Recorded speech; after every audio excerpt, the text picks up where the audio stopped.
जब रिस्क हराम हम खाएंगे, अपने हलक के अंदर पेट में हराम रिस्क जाएगा तो कहां से स्वालेह और नेक औलादें पैदा होंगी। अब इंतजार कर रहे हो इब्ने तैमिया पैदा हो, इब्नुल क़य्यिम पैदा हो, अहमद इब्ने हंबल आए, इमाम शाफी पैदा हो। अरे ये सारी औलादें उन माओं के पेटों से पैदा हुई जिन्होंने अपनी पूरी जिंदगी में कभी हराम का एक लुक़मा अपनी जबान पे नहीं रखा। हम हराम माल खाएं, धोखा दे देकर मुसलमानों आपस में एक दूसरे को धोखा देकर हम बिजनेस करें, बेईमानी करें, रिश्वत खाएं, सूद खाएं, ब्याज खाएं और मारे हराम आप खुद खाएं, बीवी को खिलाएं, तो हमारी बीवी की कोख से इंस्टाग्राम पर डांस करने वाली औलादें पैदा नहीं होंगी, नाचने वाले नचनिए और गवैये पैदा नहीं होंगे। तो आप ये उम्मीद रखते हैं कि इब्ने क़य्यिम पैदा हो, इब्ने तैमिया पैदा हो? नहीं, आज के दौर में ये उम्मीदें कहां लगाई जा सकती हैं। हजरत उमर ने उस गरीब लड़की को अपने घर की बहू बनाया, अपने बेटे की बीवी बनाया।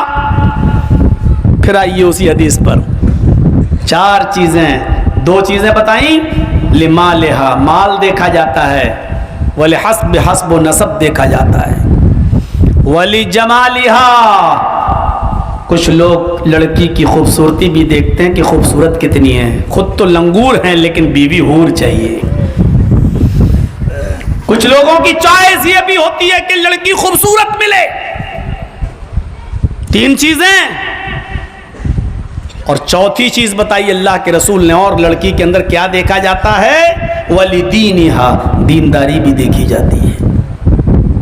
ये चार चीजें लड़की के अंदर देखी जाती हैं, माल, हस्बो नसब, खूबसूरती और दीनदारी। इन चारों चीजों में कामयाब लोग कौन हैं? ये चारों चीजें देखने वालों में कामयाब लोग कौन हैं? फरमाया फस्फर बिज़ातिद्दीन, जो इन चारों चीजों में दीन देखकर, दीनदारी देखकर जो निकाह करता है लड़की के अंदर, वो कामयाब हैं। उनको तरजीह दो, फस्फर बिज़ातिद्दीन, दीन वाली को तरजीह दो। यानी वही लोग कामयाब हैं जो दीनदार लड़की से शादी करते हैं। दीनदार लड़की जब घर में आएगी तो आपकी मां की भी खिदमत कर लेगी, आपकी बहन की भी खिदमत कर लेगी। मॉडर्न जमाने की लड़की लाओगे, सीधे कहेगी तेरी माँ का ठेका हमने नहीं लिया, तेरी बहन का ठेका हमने नहीं लिया, तेरे बाप का ठेका हमने नहीं लिया। 5-6 महीने सही से रहेगी, 1 साल होते होते तुम्हें तुम्हारी माँ और तुम्हारे बाप से भी दूर कर देगी और अलग हो देगी, शर्त लगाना शुरू कर देगी। और आप अलग नहीं होंगे तो कहना शुरू कर देगी इस घर में जिन्नात का असर है, साया है, ड्रामा करना शुरू कर देगी। औरतों के मकरो फरेब से आप वाकिफ नहीं हैं। जितनी लड़कियां आजकल आंखें बंद करती हैं जो घूम रही हैं ना, 100 में 95 लड़कियां ड्रामेबाज होती हैं, नौटंकी करती हैं।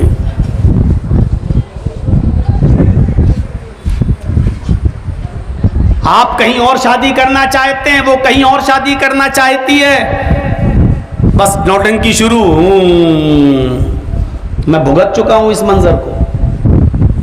भोपाल में प्रोग्राम में गया था एक बार, मुझे लोगों ने कहा मौलाना साहब कई लाख रुपए खर्च हो चुके हैं, एक लड़की है हमारे घर में, जरा एक नज़र उसको देख लीजिए मौलाना, बहुत परेशान है, 3 सालें 4 सालें हो गई इलाज करा करा के सही नहीं होती। मैंने कहा भैया ये सब मैं नहीं जानता हूँ यार, ये सब काम एक्सपर्ट लोगों से करवाओ, हम लोग इन सब कामों के पीछे नहीं पड़े हुए हैं। अब वो कहने लगा नहीं नहीं मौलाना चलिए, तो आप माशाल्लाह इतनी अच्छी तकरीर करते हैं, कुछ दुआ हुआ कर दीजिए। ज़बरदस्ती अपने घर पे ले गया, नाश्ता वाश्ता कराया, और जब उसकी लड़की की तरफ नजर गई ऐसे, उस वक्त हमारी उम्र बहुत कम थी, 10-12 साल पहले की बात है, और कम उम्र थी। कहने लगे किसको लाए, हम ही को बोल रही है, बड़े बड़े बूढ़े मौलवी इलाज नहीं कर पाए, ये कल का लड़का ये इलाज करेगा मेरा। हमने कहा चुप, उसने कहते हमने अरे बाप ये तो मर गए, बिल्कुल लग रहा था जैसे झपट जाएगी। अब मैंने सोचा कि भाई इसका इलाज तो मेरे पास है नहीं दिल में। मैंने अलग आके बाहर निकल के कहा कि भाई किसी बड़े आदमी को देखो, मैं बिल्कुल एक्सपर्ट नहीं हूँ। कहा मौलाना कुछ दम तो कर दीजिए। मेरे दिल में आया कि एक चालाकी करो, खेल खेलो।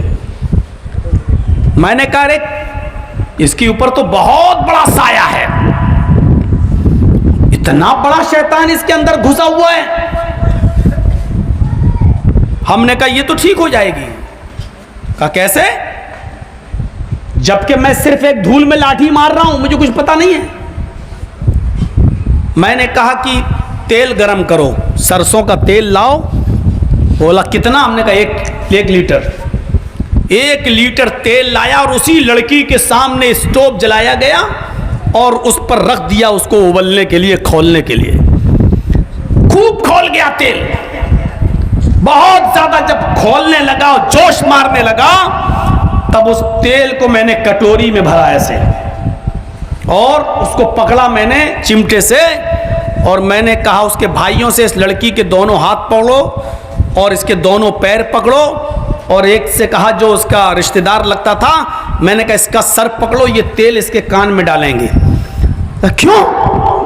मैंने कहा वो जिन्नात जो शैतान इसके अंदर घुसा हुआ है वो कान के रास्ते ही से बाहर निकलेगा, ये बिल्कुल ठीक हो जाएगी आज के बाद। ये खोलता हुआ तेल इसके कान में डालना है। और वो अपने आंख से देख रही है, उबलता हुआ खोलता हुआ। वो तो समझ गई कि ये तेल जैसे ही मेरे कान में जाएगा तो मेरे तो कान के पर्दे बेकार हो जाएंगे, बहरी हो जाऊंगी, पड़ जाऊंगी, क्या हाल होगा मेरा। तो उसके भाई कहने लगे अरे मौलाना ये जलता हुआ तेल नुकसान नहीं पहुंचेगा इसको। मैंने कहा जिन्नात आग से पैदा होता है, कुछ नहीं होगा। शैतान भी आग से पैदा है, आग को नुकसान नहीं पहुंचाती। इस लड़की को कुछ नहीं होगा। अगर शैतान है इसके अंदर तो कुछ नहीं होगा, और नहीं होगा तो बहुत कुछ हो जाएगा। पकड़ो इसको। जैसे ही मैंने ऐसे किया वैसे ही वो झटकते हुए कहती है हट मौलवी, मेरा कान खराब करने के लिए आया है क्या है? मैंने कहा पकड़ो इसको। कहती मुझे कुछ नहीं है, कुछ नहीं है मुझे, मैं बिल्कुल ठीक हूं। एकदम सारी चीजें कबूल दी और साफ साफ उसने यही कहा जो मैंने उसके भाइयों से पहले बताया था कि मुझे इश्क का मामला लग रहा है। आपकी बहन जहां शादी करना चाहती है शायद आप वहां शादी नहीं करना चाहते हो, शायद ये मामला हो। बाद में जब उससे पूछा गया तेरे अंदर कुछ नहीं तो सही बता, तो उसने वही बताया, बिल्कुल वही कि हम कॉलेज में पढ़ते हैं, लड़का है वो हमारी बिरादरी का नहीं, हमारी कास्ट का नहीं, गैर मुस्लिम में, हमारे घर वाले उससे शादी नहीं होने दे रहे हैं, इसलिए हम ये सब कर रहे हैं। ये नौटंकियां, ये मौलवी आपको बहुत बेवकूफ़ बनाएंगे। तुम्हारी बेटी के बाल बड़े खूबसूरत हैं इसलिए जिन्नात आ गया, तुम्हारी बेटी खूबसूरत है इसलिए जिन्नात आ गया। अगर खूबसूरत लड़कियों पर ऐसे जिन्नात आने लगे तो ये दिल्ली और मुंबई के अंदर जो हाफ नेकर पहनकर और चड्डियां पहन के जो घूम रही हैं और बाल खोल खोल कर लिपस्टिक लगा लगा कर ये अंग्रेज औरतें आ रही हैं, और हमारी जो गोवा वगैरह में चले जाइए तो वाहियात लड़कियां फिर रही हैं। कभी इनकी ऊपर जिन्नात को देखा है आपने? कभी शैतान इनकी ऊपर हावी हुआ? जिन्नात इन लड़कियों पर नहीं, मौलवियों की खोपड़ियों में सवार हो चुका है। आप इनसे अपने आप को बचाइए वरना लूट लेंगे आपको, बर्बाद कर देंगे आपको। मैं ये नहीं कह रहा हूं कि सब पर, 95% लड़कियां आपको बेवकूफ बना रही हैं। बात थोड़ी सी आगे की तरफ निकल गई। मैं पता नहीं ये चाह रहा था कि अल्लाह के नबी ने कहा फस्फर बिज़ाति दीन, दीन वाली को तरजीह दो। दीनदार होगी तो सोचेगी मैं अपनी माँ को छोड़ के आई हूं तो यहां मेरी सास को मैं माँ का दर्जा दूंगी, मैं अपने बाप को छोड़ के आई हूं तो अपने ससुर को अपने बाप का दर्जा दूंगी। वो आपको अलग नहीं करेगी। मॉडर्न जमाने की लड़की होगी तो 6 महीने 8 महीने 1 साल में आपको आपके माँ बाप से दूर कर देगी और आपको होना पड़ेगा, वरना नौटंकियां वो इस तरीके की करेगी। ये तो लड़की वालों को हुक्म है, लड़के वालों को कि दीनदार लड़की देखो, जैसे हजरत उमर ने दीनदार लड़की देखकर शादी कर दी। अमीरी गरीबी नहीं देखी, कास्ट नहीं देखी, बिरादरी नहीं देखी। अब लड़के वालों को हुक्म है अब लड़कों को क्या हुक्म है? लड़की वालों को हुक्म है। ये तो लड़के से कहा दीनदार लड़की देखो, अब लड़की वालों से कहा जा रहा कि तुम क्या देखो। सुनिए, अल्लाह के नबी फरमाते हैं इज़ा खतबा इलैकुम, हम में और आप में जितने भी लोग यहां बैठे हैं सबके पास ही बेटियां होंगी। आप लोग, बहुत से लोग ऐसे हैं जिनके पास 3 बेटियां, 4 बेटियां, 2 बेटियां, 1 बेटी होंगी। अब बेटी वालों को नबी का फरमान सुना रहा हूं मैं। अगर किसी के पास बेटियां हैं तो सुनो, अल्लाह के नबी ने फरमाया मन खतबा इलैकुम मन तरज़ौना दीनहु व खुलुकहु, मन तरज़ौना दीनहु व खुलुकहु फज़व्विजूहु इल्ला तफ़अलूहु तकुन फितनतुन फिल अर्ज़ि व फ़सादुन अरीज़। क्या बात कही है अल्लाह के नबी सल्लल्लाहु अलैहि वसल्लम ने। अगर लड़कियों वाले इस पर अमल कर लें तो दुनिया में फितना और फसाद ही ना हो, तलाकों की नौबत ही ना आए। कितनी जबरदस्त पेशी अल्लाह के नबी सल्लल्लाहु अलैहि वसल्लम हुक्म दे रहे हैं। आए लड़कियों के वालिदैन, आए लड़कियों वालों, आए लड़कियों के माँ बाप, मन खतबा इलैकुम मन तरज़ौना दीनहु व खुलुकहु, तुम्हारे पास जब कोई लड़के का पैगाम आए किसी दीनदार, तुम्हारी लड़की के साथ निकाह करने के लिए किसी दीनदार लड़के का पैगाम तुम्हारे घर पे तुम्हारी बेटी से शादी के लिए आ जाए और उस लड़के का अखलाक अच्छा हो, उस लड़के का दीन अच्छा हो, मन तरज़ौना दीनहु व खुलुकहु, उस लड़के की दीनदारी तुम्हें खुश कर दे, उस लड़के का अखलाक तुम्हें अच्छा लगता हो, यानी वो नमाजी हो, रोजेदार हो, वो आदमी मुकम्मल तौर पर दीनदार हो, बाअखलाक हो, उसके अंदर किसी चीज की कमी ना हो, अच्छा अखलाक वाला हो, फज़व्विजूहु, तो अपनी बेटी का निकाह इस लड़के के साथ, इस दीनदार और बाअखलाक लड़के के साथ कर देना। अपनी बेटी का निकाह इस लड़के के साथ कर देना। इस लड़के के पैगाम को अपने घर से वापस मत लौटाना। इस दीनदार लड़के के पैगाम को लौटाकर उस दीनदार लड़के का दिल मत तोड़ना। उस लड़के के पैगाम को लौटाकर उसको नामुराद मत करना। फज़व्विजूहु, अपनी बेटी के साथ उस लड़के का निकाह कर दो, उस दीनदार लड़के का अपनी बेटी के साथ घर बसा दो। इल्ला तफ़अलूहु तकुन फितनतुन फिल अर्ज़, अगर तुम ऐसा नहीं करोगे, इल्ला तफ़अलूहु तकुन फितनतुन, अगर तुम ऐसा नहीं करोगे, फितनतुन फिल अर्ज़, तो जमीन में फितना फैल जाएगा, व फसादुन अरीज़, और लंबा चौड़ा फसाद बर्पा हो जाएगा। इस जमीन के ऊपर फितना फैलेगा और फसाद बर्पा हो जाएगा। मेरे प्यारे साथियों, हम और आप गौर करें, कितनी जबरदस्त बात कही अल्लाह के रसूल ने। अगर उस दीनदार लड़के का पैगाम तुमने लौटा दिया तो जमीन में फितना देखोगे, फसाद देखोगे, यानी तुम्हारी लड़कियां फिर चैन और सुकून के साथ अपने ससुराल में नहीं रह पाएंगी। जमीन में फितना होगा और फसाद बर्पा होगा, क्योंकि तुमने दीनदार लड़के को रुलाया है, तुमने बाअखलाक लड़के का दिल तोड़ा है। इसलिए जमीन पर तुम्हारी बेटियां, तुम्हारी बहनें खुश नहीं रह पाएंगी। उस दीनदार लड़के के साथ अपनी बेटी का निकाह कर दो। कितना अमल है आज समाज में इस पर, कितना अमल। हम सोसाइटी पर नजर डालें, हम समाज पर नजर डालें, हम अपनी शादियां देखें। इन्ना आज़मन निकाही बरकतन ऐसरुहा मऊनतन, अल्लाह के नबी फरमाते हैं सबसे अजीम और बाबरकत निकाह वो है, सबसे अच्छा निकाह वो है, सबसे ज्यादा बाबरकत निकाह, बरकत वाला निकाह वो है ऐसरुहा मऊनतन, जिसमें खर्चा सबसे कम हो, जिसमें खर्च सबसे कम हो। हम अपनी बेटी की शादी करते हैं या बेटे की, तो 20 और 25 रुपए का तो एक कार्ड छपता है। 25, 30, 50 हजार, 1 लाख में तो शादी हॉल बुक होता है, मैरिज हॉल बुक होता है। 200, 300, 400, 500 आदमियों की बारात आती है और फिर बारातियों की डिमांड लड़के की तरफ से हमारे मेहमानों की इज्जत अच्छी होनी चाहिए, हमारे मेहमानों के साथ सुलूक अच्छा होना चाहिए। जानते हो इसका मतलब क्या हुआ? देखो भाई, हमारे 200 आदमी आएंगे, 300 आदमी आएंगे, जरा इज्जत अच्छी होनी चाहिए, खातरी अच्छी होनी चाहिए। इसका मतलब समझ रहे हैं आप क्या कहना चाह रहा है? इसका मतलब यह है कि बड़े बड़े का गोश्त मत खिला देना। भीख मांगने की स्टाइल बदल गई, लेकिन है भीख। इज्जत अच्छी होनी चाहिए, मतलब मटन, देसी चिकन, इससे नीचे मत खिलाना। आपसे कहा किसने कि 300 आदमियों की बारात लेकर आओ? कौन सी हदीस है? और किस में आया है कि लंबी चौड़ी बारात लेकर आप लड़की वाले पर बोझ बन जाएं? किसने कहा आपसे? अल्लाह के नबी जनाबे मोहम्मद रसूलुल्लाह सल्लल्लाहु अलैहि वसल्लम के जमाने में कैसे निकाह हुआ करते थे, कभी हमने उन निकाह पर गौर किया है? बारात का कौन सा तसव्वुर है इस्लाम के अंदर? नबी अकरम सल्लल्लाहु अलैहि वसल्लम के पास एक औरत आती है। सुनिए दिलचस्प वाकया, नौजवानों जरा गौर कीजिएगा।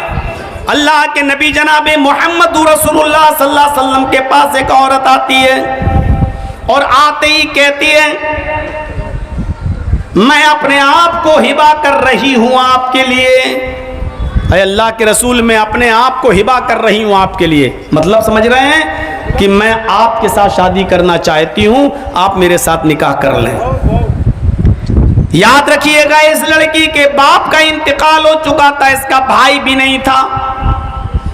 इसको शादी की सख्त जरूरत थी, इसको कोई सहारा चाहिए था। बुखारी किताबुन निकाह के अल्फाज हैं, अल्लाह के नबी के पास आती है और कहती है, अल्लाह के रसूल, मैं आपसे निकाह करना चाहती हूं, मैं आपसे शादी करना चाहती हूं। अल्लाह के नबी सल्लल्लाहु अलैहि वसल्लम खामोश रहे। उसने दोबारा कहा, आप खामोश रहे। उसने तीसरी बार कहा, अल्लाह के नबी आप बोलते क्यों नहीं है? अरे अल्लाह के रसूल, जवाब दीजिए, मैं आपसे निकाह करने की ख्वाहिशमंद हूं, मुझसे शादी कर लीजिए और मेरे साथ घर बसा लीजिए। आप तीसरी बार भी खामोश रहे।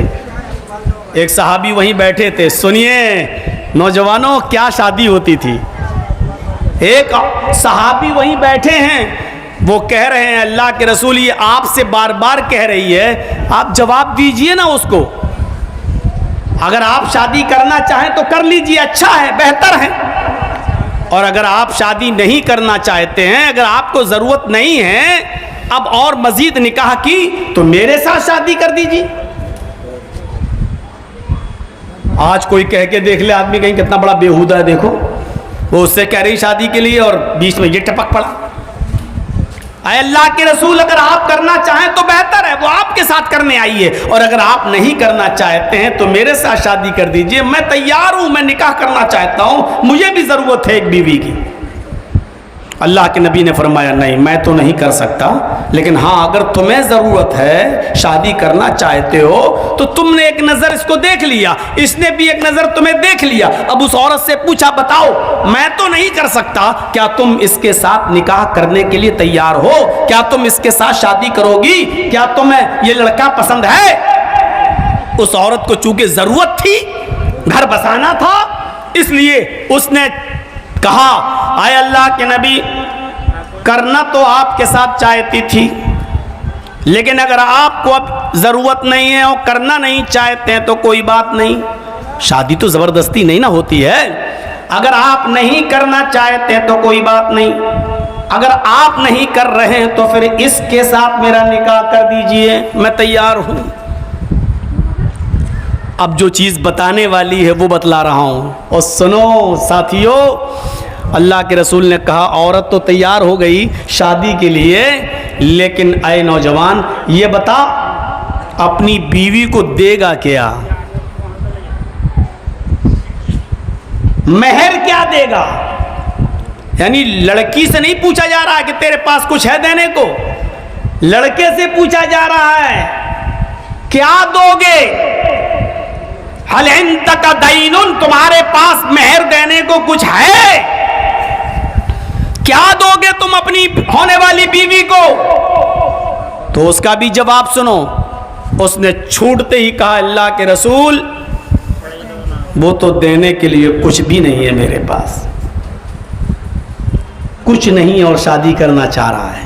हमारे समाज में ये तसव्वुर होगा?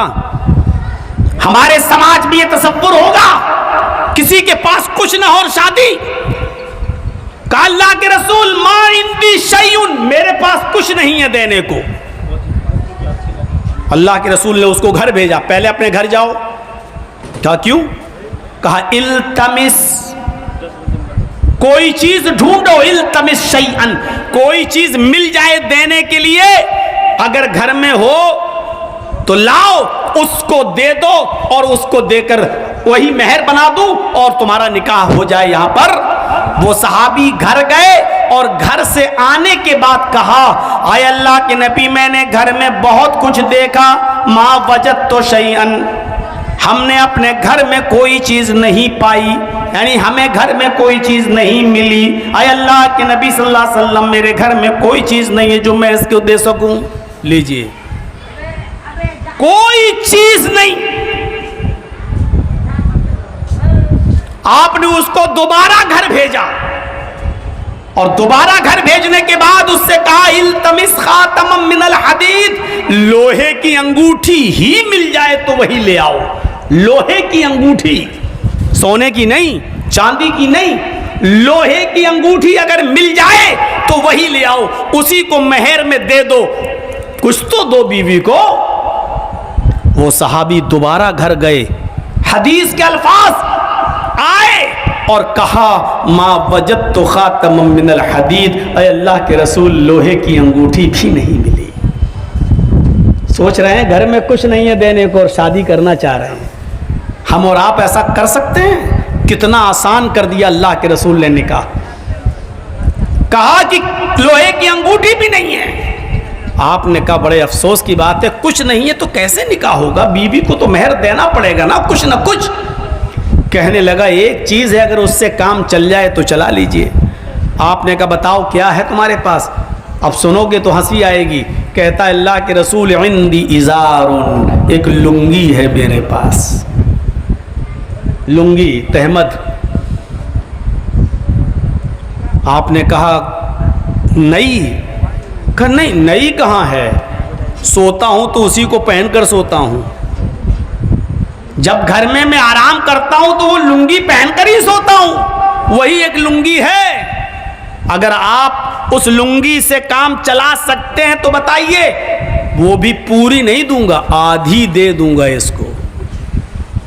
आपने कहा वो लुंगी भी पुरानी है तेरे पास और वो भी पूरी देने के लिए तैयार नहीं है, आधी फाड़ देगा तो आधी तेरे किसी काम की नहीं रहेगी और आधी उसके किसी काम की नहीं रहेगी। देना है तो पूरी लुंगी दे। बोला, अल्लाह के रसूल, पूरी तो नहीं दे सकता, आधी में काम चल जाए तो ठीक है, आधी मेरे पास रहेगी। मैं जंगल और देहात में जाने वाला आदमी हूँ, कहीं धूप में सस्ताने के लिए बैठना होगा तो आधी फटी हुई लुंगी को बिछाकर कम से कम बैठ तो जाऊँगा, कहीं लेटना हुआ तो उसके ऊपर कहीं लेट तो जाऊँगा। हम आधी लुंगी दे सकते हैं, पूरी नहीं दे सकते। आपने कहा फिर अपने पास रख ले, आधी लुंगी का तेरे करेंगे क्या? उसके भी किसी काम की नहीं, तेरे भी किसी काम की नहीं, पूरी तू ही ले, और कुछ नहीं है। कहा नहीं। आपने कहा अच्छा इधर आओ। ओफ, ये नहीं कह रहे हैं जा तेरा निकाह नहीं हो सकता। आपने उसको बुलाया और कहा इधर बैठ गए। आपने कहा ये बताओ कुरान कितना याद है तुम्हें? ओफ, और नौजवानों सुनो, अंगूठी लोहे तक की नहीं है उसके पास। लेकिन जब पूछा कि कुरान कितना याद है तो उसने कहा अल्लाह के रसूल, सूरह मुल्क याद है, सूरह हश्र याद है, सूरह दहर याद है, सूरह नबा याद है, सूरह क़यामा याद है। उसने कई सूरतों के नाम गिनाए। अल्लाह के नबी ने फरमाया, इतनी सूरतें तुम्हें याद हैं? इतनी सूरतें तुम्हें याद हैं? कहा हाँ। आपने फरमाया, क्या इन सूरतों को तू अपनी बीवी को याद करा देगा? क्या ये सूरतें तू अपनी बीवी को सिखा देगा? उसने कहा जी। नाम, हाँ मैं अपनी होने वाली बीवी को इन सूरतों को याद करा दूंगा। अब अल्लाह के नबी ने उस औरत से पूछा, क्या है औरत, आए खातून, तेरे होने वाले शौहर के पास मेहर देने को कुछ नहीं है, कुरान की ये सूरतें याद हैं, अगर ये सूरतें वो तुझे याद करा दे और तुझे सिखा दे और यही कुरान की सूरतें मेहर बन जाएं, तो क्या तू मेहर में कुरान की इन सूरतों को अपनाने के लिए तैयार है? क्या इन सूरतों को अपना मेहर मानने के लिए तैयार है? अगर है तो तेरा निकाह कर दिया जाए। वो औरत चीख पड़ी कि अल्लाह के नबी, जिस औरत के निकाह में कुरान की आयतें मेहर बन जाएं, जिस औरत के निकाह में कुरान की सूरतें मेहर बन जाएं, उससे ज्यादा बाबरकत निकाह फिर किसका हो सकता है? उससे ज्यादा पाकीज़ा रिश्ता किसका हो सकता है? मुझे ये मेहर मंजूर है, कुरान की आयतों को मैं मेहर मानने के लिए तैयार हूं। और उसी वक्त अल्लाह के रसूल ने उसका निकाह कर दिया और उस औरत को रुखसत कर दिया। उस औरत के वली खुद अल्लाह के नबी बन गए, क्योंकि बगैर वली के औरत का निकाह जायज नहीं है। बाप नहीं है तो चचा वली बनेगा, बाप नहीं है तो चचा वली बनेगा, चचा नहीं है तो बड़ा भाई वली बनेगा, कोई ना कोई घर का आदमी वली बनेगा। और वली मेरे भाइयों